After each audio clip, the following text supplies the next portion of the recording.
ఇక కుంభరాశి వారి యొక్క ఫలితాలు. అయితే ఈ వారం మీ గోచార గ్రహగతులు కనుక చూసుకున్నట్లయితే కొంచెం ఇబ్బందికరంగా కనపడుతోంది. చాలా జాగ్రత్తగా ఉండాలి. వృత్తి పట్ల గానీ, వ్యాపారాల పట్ల గానీ, చేసేటటువంటి పని యందు కానీ, అన్ని రంగాలలోనూ కూడా ఒడిదుడుకులు బాగా కనపడుతున్నాయి. కాబట్టి ఎక్కువ జాగ్రత్తలు తీసుకోండి. భూ వివాదాలు, క్రయ విక్రయాల్లో నష్టాలు కనపడుతున్నాయి కాబట్టి భూములు అమ్మేటప్పుడు, కొనేటప్పుడు, ఏదైనా గృహాలు కట్టేటప్పుడు, కొనేటప్పుడు, అమ్మేటప్పుడు, వ్యవహారాలు చేసేటప్పుడు కూడా ఆచితూచి వ్యవహరించవలసిన అవసరం కనపడుతోంది. అలాగే కొత్త వ్యక్తులతోటి డబ్బులిచ్చినా, అప్పులిచ్చినా, అరువులిచ్చినా నష్టపోతారు. లావాదేవీలు జరపడం కూడా మంచిది కాదు. మాట పట్టింపులు, మొండితనము, దురుసుతనము, కోపంగా మాట్లాడడము ఇవన్నీ కూడా మిమ్మల్ని ఇబ్బంది పెడతాయి. జాగ్రత్త. బంగారం వస్తువులు కానీ, వెండి వస్తువులు కానీ, డాక్యుమెంట్స్ కానీ, తాళాలు కానీ జాగ్రత్తగా చూసుకోండి. పడిపోయే దొంగతనాలు జరిగే అవకాశాలు ఉన్నాయి. నమ్మక ద్రోహులు మీ చుట్టూ తిరుగుతుంటారు. జాగ్రత్త. బాధ్యత లేకపోతే కనుక ఏ పని సజావుగా సాగదు. మీకు బాధ్యతాయుతంగా వ్యవహరించాలి. మీకు సహకరించే వారి మీదే కోప్పడడం, వాళ్ళని ఇబ్బంది పెట్టడం చేసినట్లయితే వాళ్ళు మీకు దూరం అవుతారు. కాబట్టి ప్రతి వ్యక్తితో జాగ్రత్తగా ఉండాలి.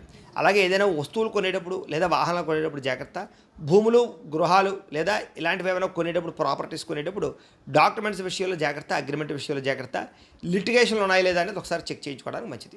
ఇక ప్రేమ వివాహాలకు సంబంధించినటువంటి విషయాల్లో అనుకూలతలు అయితే కనపడుతూ ఉన్నాయి.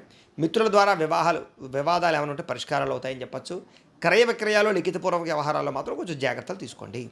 వచ్చిన ఆదాయం కన్నా ఖర్చు అధికంగా కనపడుతుంది కాబట్టి డబ్బులు చాలా అదుపుగా ఖర్చు పెట్టుకోవాలి. ఆరోగ్యం విషయంలో కానీ లేదా అనారోగ్య సమస్యల విషయంలో కానీ ఎక్కువగా అశ్రద్ధ చూపినట్లయితే దీర్ఘకాలిక రోగాలు పెరిగిపోతే జాగ్రత్త. పెట్టుబడులు పెట్టేటప్పుడు కూడా జాగ్రత్తగా చూసుకోండి. వస్తువులు, వాహనాలు కొనేటప్పుడు జాగ్రత్త. కుటుంబ ఖర్చులు విపరీతంగా పెరిగిపోతున్నాయి. ఇంట్లో పిల్లల వల్ల కూడా, పెద్దల వల్ల కూడా మీకు ఖర్చులు ఎక్కువగా కనపడుతున్నాయి. అప్పుల బాధలు, వీటి వల్ల మనశ్శాంతి లేకపోవడము, నిరుద్యోగులకి అతి కష్టం మీద ఉద్యోగ అవకాశాలు రావడం కనపడుతున్నాయి. ప్రభుత్వ ఉద్యోగస్తులకి పని ఒత్తిడి అధికంగా కనపడుతోంది. ప్రైవేటు ఉద్యోగస్తులందరికీ కూడా సరైనటువంటి ఎదుగుదల లేకపోవడం కూడా మానసిక ప్రశాంతత ఇబ్బందులు తలెత్తే అవకాశాలు కనపడుతున్నాయి. మానసిక ప్రశాంతత లేకపోవడం.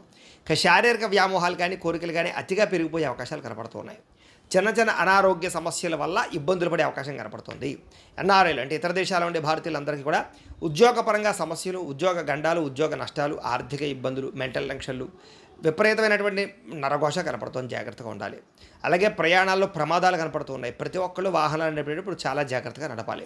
అలాగే వివాహ సంబంధాలు కానీ లేదా రిలేషన్షిప్స్ కానీ నత్తనడగ్గా వ్యవహారం సాగే అవకాశం కనపడుతుంది. వివాహాలు కుదిరినట్టే కుదిరి మళ్ళీ కొంచెం ఇబ్బందులు పడే పరిస్థితి కనపడుతుంది.